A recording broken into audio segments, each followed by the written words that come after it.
Dear students, welcome to Amrit senior secondary school class 8 सामाजिक शिक्षा का भाग पहला भूगोल का लेसन नंबर 2 प्राकृतिक संसाधन। आज हम आपको शुरू करवाने जा रहे हैं।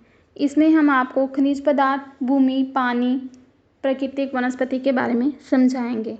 बच्चों, ये लेसन हम आज आपको पेज नंबर 7 से लेकर 10 तक शुरू करवाएंगे। तो बच्चों, शुरू करते हैं हम हमारा आज का लेसन प्राकृतिक संसाधन। भूमि, जल, मिट्टी, वनस्पति और खनिज पदार्थ आदि के रूप में मिले प्राकृतिक खजानों को प्राकृतिक संसाधनों का नाम दिया जाता है। ये संसाधन किसी देश की अर्थव्यवस्था की रीढ़ की हड्डी कहलाते हैं। ये संसाधन किसी देश की शक्ति और खुशहाली का प्रतीक माने जाते हैं। इस पाठ में हम इन प्राकृतिक संसाधनों को नीचे लिखे शीर्षकों के अंतर्गत पढ़ेंगे। तो बच्चों, भूमि, जल, मिट्टी, वनस्पति और हमारे खनिज पदार्थ जो हैं वह हमारा प्राकृतिक खजाना है। इसी खजाने को हम प्राकृतिक संसाधन का नाम देते हैं। ये किसी भी देश की अर्थव्यवस्था की रीढ़ की हड्डी कहलाते हैं। मतलब किसी भी देश की जो अर्थव्यवस्था है वो इन्हीं खनिज पदार्थों पर टिकी हुई है। आज हम कोई भी उद्योग लगाते हैं तो वह उद्योग हम आज इन खनिज पदार्थों के बिना नहीं लगा सकते। किसी भी देश की खुशहाली का प्रतीक यही खनिज माने जाते हैं। इसी खनिज पदार्थों से हम अपने उद्योग लगाते हैं और देश का विकास करते हैं। तो बच्चों, आज हम आपको इन्हीं संसाधनों के बारे में विस्तार से बताएंगे। तो इसका नंबर 1 है भूमि संसाधन, नंबर 2 है मिट्टी संसाधन, नंबर 3 है जल संसाधन, नंबर 4 है प्राकृतिक वनस्पति, नंबर 5 है जंगली जीव, नंबर 6 है खनिज और ऊर्जा संसाधन। तो बच्चों, हम शुरू करते हैं भूमि संसाधन। नंबर 1, प्रारंभ से ही मनुष्य अपनी ज़रूरतों के लिए भूमि का प्रयोग करता आ रहा है। इसका प्रयोग मनुष्य के जीवन में बहुमूल्य स्थान रखता है। मनुष्य इसी पृथ्वी पर रहता है और यहीं पर अपनी सभी क्रियाएं करता है। मनुष्य अपनी बहुत सी आवश्यकताओं के लिए भूमि पर निर्भर करता है। इसी भूमि को मनुष्य अपनी आर्थिक या सभ्यचार क्रियाओं के लिए प्रयोग में लाता है। आगे है बच्चों, हमारी भूमि का लगभग 29% भाग भूमि और 71% हिस्सा पानी है। ये 29% भूमि आगे कई धरातल आधारित वर्गों में जैसे पर्वत, पठार और मैदानों आदि में विभाजित है।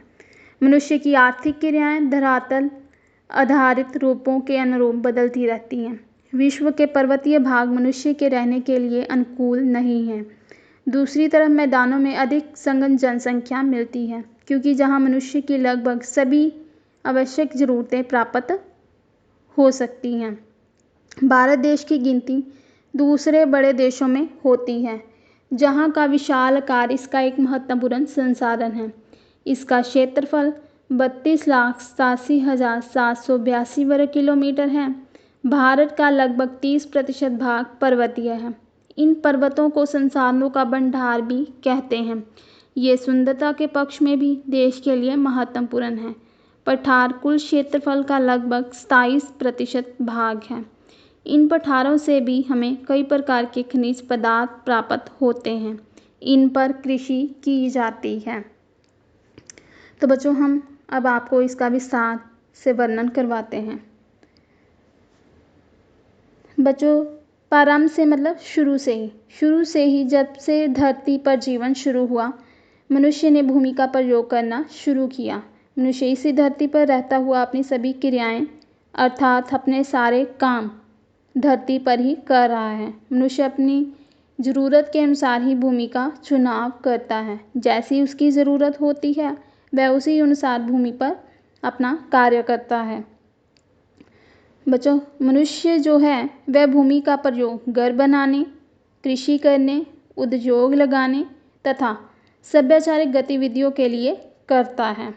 बच्चों, हमारी धरती का जो 29% हिस्सा है वह भूमि है और 71% हिस्सा जो है वह पानी है, जो बड़े बड़े सागरों, समुद्रों के रूप में, नदियों, झीलों के रूप में पाया जाता है।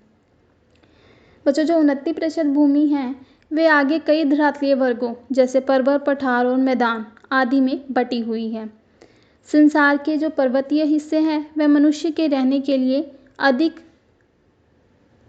अच्छे नहीं हैं, यहाँ पर संघन रूप में जनसंख्या भी नहीं पाई जाती, जहाँ जनसंख्या बहुत कम होती है पर्वतीय हिस्सों में। इसके विपरीत जो मैदानी हिस्सा है वहाँ पर बहुत ही घनी जनसंख्या पाई जाती है, क्योंकि यहाँ पर मनुष्य की हर ज़रूरत व सहूलत आसानी से पूरी हो जाती है। बच्चों, भारत देश की जो गिनती है देश के बड़े देशों में, विश्व के बड़े देशों में की जाती है। पूरी दुनिया के जो देश हैं उनमें भारत का नाम है। भारत एक विशाल देश है। इसका आकार ही इसका एक महत्वपूर्ण संसाधन है। अपनी विशाल और विस्तार स्थिति के कारण भारत को एक महत्वपूर्ण स्थान प्राप्त है विश्व में। भारत का क्षेत्रफल 32,87,782 वर्ग किलोमीटर है। अगर क्षेत्रफल की दृष्टि में संसार में भारत का स्थान देखें तो वह 7वां है। सुंदरता के पक्ष में भारत में कई महत्वपूर्ण स्थान हैं, जैसे कश्मीर को भारत का स्वर्ग कहा जाता है। तो इसके अलावा भी भारत में और भी बहुत से सुंदरता दर्शाते हुए स्थान पाए जाते हैं। बच्चों, आगे है पठार जो है भारत के कुल क्षेत्रफल का 27% हिस्से पर पाए जाते हैं। इन पठार हिस्सों पर खनिज पदार्थ हमें प्राप्त होते हैं पठारीय हिस्सों पर, और कृषि भी की जाती है। जहाँ पर पठार होते हैं वहाँ पर हमें खनिज भी मिलते हैं और कृषि भी वहाँ पर की जाती है। और इस प्रकार हम भूमि का प्रयोग अपनी ज़रूरत के अनुसार, और भूमि से हमें बहुत सी महत्वपूर्ण संपदाएं प्राप्त होती हैं। बच्चों, आगे आ जाओ आप पेज नंबर 8 पर। मैदान कृषि योग्य और घनी जनसंख्या वाले क्षेत्र होते हैं। भारत में कुल क्षेत्रफल का 43% भाग मैदानी है।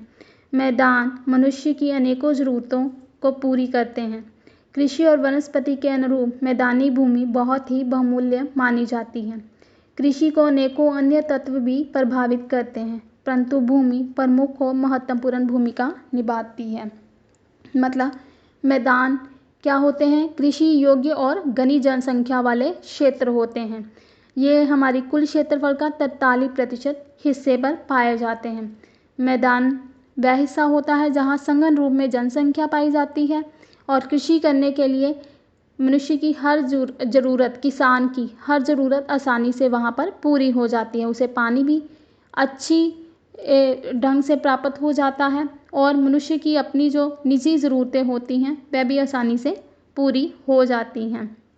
बच्चों, कृषि करने के लिए बहुत से तत्व होते हैं जो प्रभावित करते हैं, और भूमि जो है इनमें सबसे महत्वपूर्ण तत्व माना जाता है। मतलब कृषि करने के लिए भूमि की उपजाऊ शक्ति बहुत ही महत्वपूर्ण भूमिका निभाती है। बच्चों, आगे है भूमि का प्रयोग।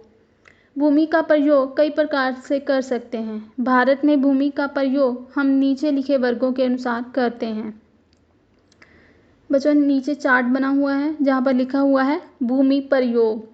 उसके नीचे ही एक शेप भी बनी हुई है जहाँ पर हर भूमि का प्रयोग जो हम कर रहे हैं वह कितने कितने प्रतिशत हिस्से पर किया जाता है ये दिखाया गया है।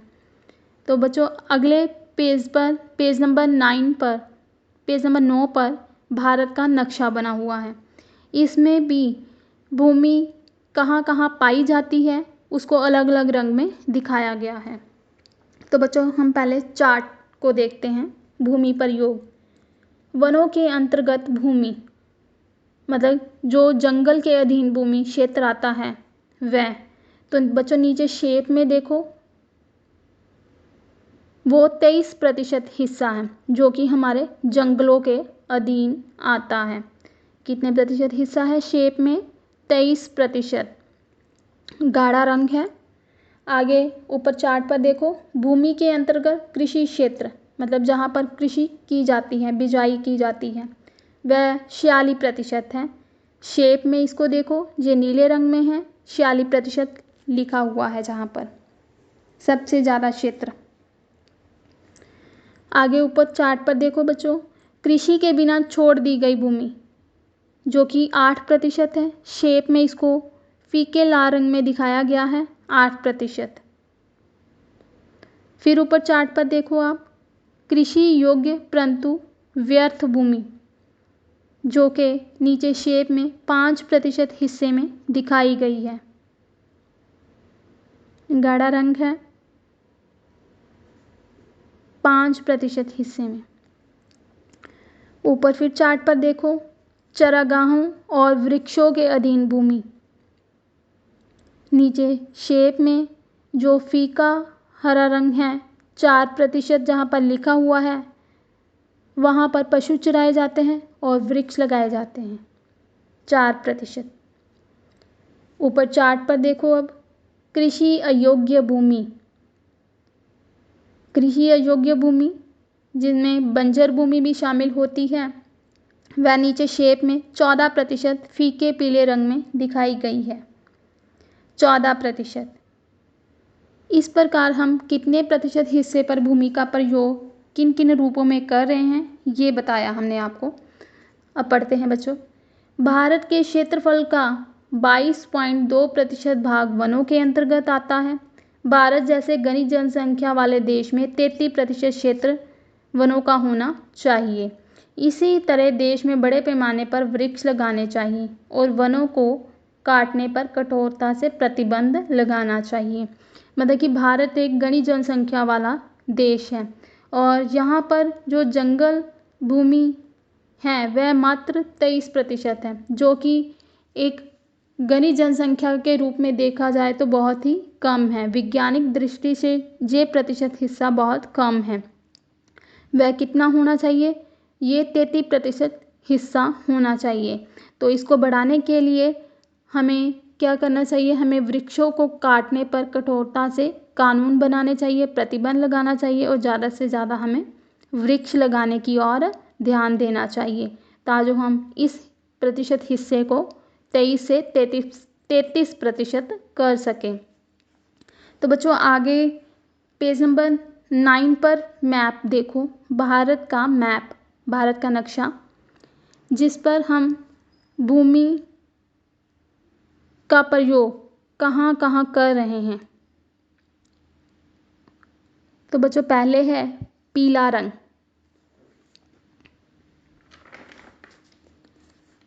पीले रंग में जो है वह कृषि योग्य भूमि है, जो उत्तर, दक्षिण, पूर्व, पश्चिम पूरे भारत में पाई जाती है। बच्चों आगे है हरा रंग। हरे रंग वनों के अधीन, मतलब जंगल और भूमि, ये उत्तर, पूर्व, दक्षिण पठारी हिस्से पर ये पाई जाती है। हिमालय के नीचे पूर्व में और दक्षिण और पठार बीच में आप देखो हरा रंग, जहाँ जहाँ पर भी है वहाँ जंगल पाए जाते हैं। आगे है गुलाबी। गुलाबी रंग, ये कृषि व्यर्थ भूमि, जो कि हिमालय, पश्चिम और पूर्वी हिस्से पर पाई जाती है। ऊपर सबसे ऊपर गुलाबी रंग हिमालय, फिर पश्चिम और पूर्व में भी ये पाई जाती है। आगे है लाल रंग, गैर कृषि भूमि, जिसके आगे लिखा हुआ है। ये सारे भारत में छोटे छोटे हिस्सों में पाई जाती है। पूरे भारत में बच्चों ये छोटे छोटे हिस्से में, आप नक्शे में देखो लाल रंग छोटे छोटे हिस्सों में दिखाया गया है। यहाँ गैर कृषि भूमि पाई जाती है। बच्चों आगे पेज नंबर 10 पर आ जाओ आप। भारत में कृषि योग्य भूमि का कुल क्षेत्रफल 46% है। ये वह भूमि है यहाँ विभिन्न फसलें उगाई जाती हैं। इस प्रकार हमारे देश की कृषि का आधार है। कृषि अयोग्य भूमि पर कृषि नहीं की जाती।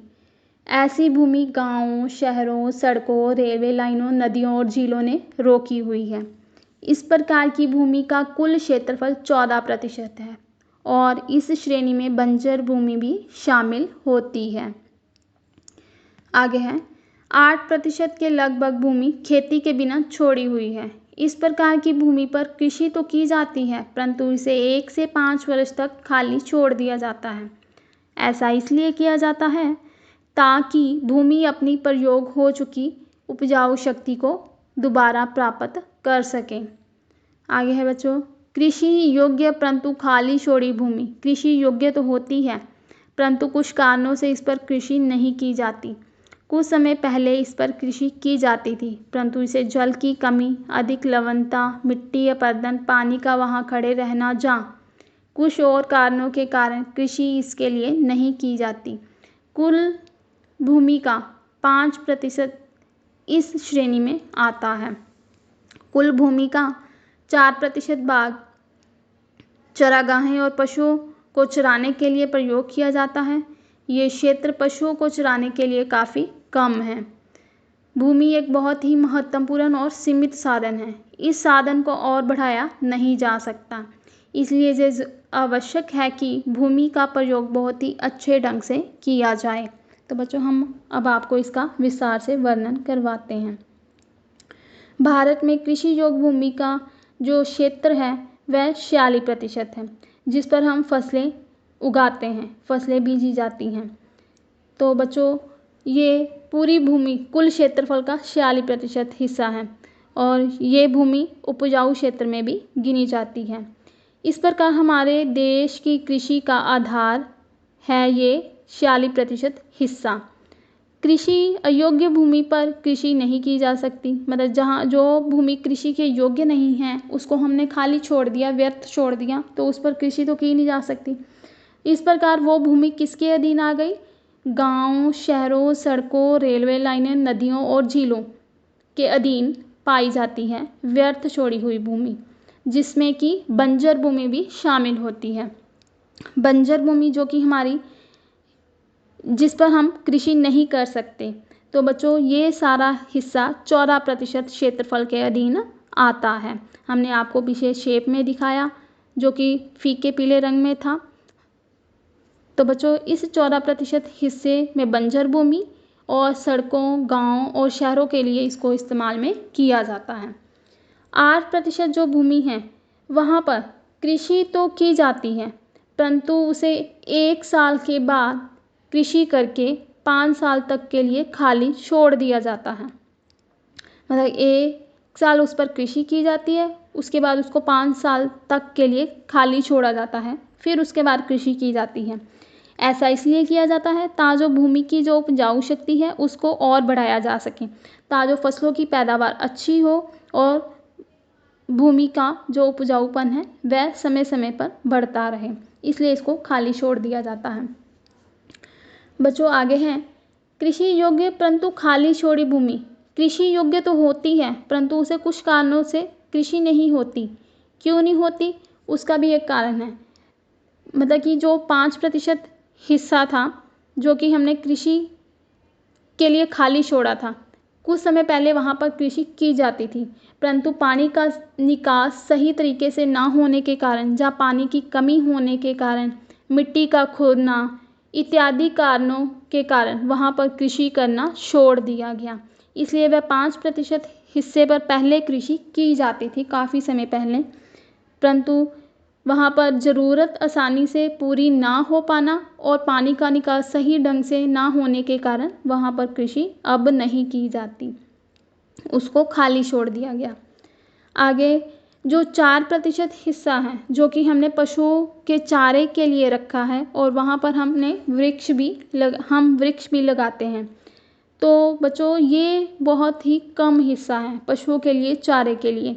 हम इस प्रतिशत हिस्से को भी अपनी ज़रूरत के लिए इस्तेमाल करते जा रहे हैं। तो अगर हम इसी तरह इस हिस्से को भी, जो कि पशुओं के लिए छोड़ा गया है 4% हिस्सा, इस्तेमाल करते रहे तो पशुओं के लिए चारे की समस्या और भी जटिल हो जाएगी और आने वाले समय में हमें पशुओं के लिए चारे की जो समस्या है उससे जूझना पड़ सकता है। तो इस प्रकार बच्चों, भूमि जो है बहुत ही महत्वपूर्ण और सीमित साधन है, इसको बढ़ाया नहीं जा सकता। इस प्रकार हमें भूमि का जो प्रयोग है वह सोच समझकर और सही ढंग से करना चाहिए ताकि हम भूमि का प्रयोग सही कामों के लिए कर सकें। बच्चे, आगे हैं मिट्टी संसाधन। पौधे को पनपने और वृद्धि के लिए मिट्टी एक बहुत ही महत्वपूर्ण तत्व है। ये एक जैविक और आगे वृद्धि वाला साधन है। इसे प्राकृतिक और रासायनिक उर्वरक द्वारा ताकतवर बनाया जा सकता है। मिट्टी की रचना हर समय होती रहती है। मिट्टी की रचना में और कई तत्व अपना योगदान डालते हैं। इन तत्वों में प्रमुख चट्टानें, जलवायु, पौधे और अन्य जीव आदि हैं। समय भी मिट्टी को बनाने में बहुत योगदान डालता है। आगे है बच्चों, भारत एक कृषि प्रधान देश है, जिसमें देश के 65% से 70% लोग कृषि करते हैं। इसलिए ऐसे देशों के लिए मिट्टी जैसे संसाधनों का महत्व और भी बढ़ जाता है। हमारे देश की मिट्टी एक ही प्रकार की नहीं है, बल्कि अलग अलग क्षेत्र में भिन्न भिन्न प्रकार की मिट्टी पाई जाती है। भारत में प्राय निम्नलिखित प्रकार की मिट्टी पाई जाती है। आओ बच्चों, अब इनका विस्तार से आपको वर्णन करवाएं। पौधे उगाने के लिए मिट्टी का बहुत ज़्यादा महत्व है। मतलब पौधों को बड़ा करने के लिए मिट्टी का उपजाऊ होना बहुत ही ज़रूरी है। मिट्टी की रचना हर समय होती रहती है और मिट्टी को बनाने में चट्टानें, जलवायु, पौधे, जीव तथा समय अपना एक महत्वपूर्ण भूमिका निभाते हैं। ये प्रक्रिया बच्चों लगातार होती रहती है। कौन सी प्रक्रिया? मिट्टी के बनने की प्रक्रिया। ये लगातार चलती रहती है और इसी प्रक्रिया के द्वारा मिट्टी का निर्माण होता रहता है। इस प्रकार जो मिट्टी है वह हमारी जो कृषि है, पौधों को बढ़ाने के लिए बहुत ही ज़रूरी तत्व मानी गई है। तो बच्चों, भारत जो है एक कृषि करने वाला देश है, कृषि प्रधान देश है। यहाँ पर आधी से ज़्यादा जनसंख्या गांव में रहती है और वह कृषि का कार्य करते हैं। तो कृषि करने के लिए बच्चों मिट्टी का उपजाऊ होना बहुत ज़रूरी है। हमारे यहाँ कई प्रकार की मिट्टियाँ पाई जाती हैं। हर एक मिट्टी का अपना महत्व और अपनी एक विशेषता है। तो बच्चों, हमारे भारत में बहुत से प्रकार की मिट्टियाँ पाई जाती हैं। तो इन मिट्टियों का वर्णन हम आपको अगली बार में करवाएंगे। इसके साथ ही हमारा आज का टॉपिक यहाँ पर ख़त्म होता है। Thank you.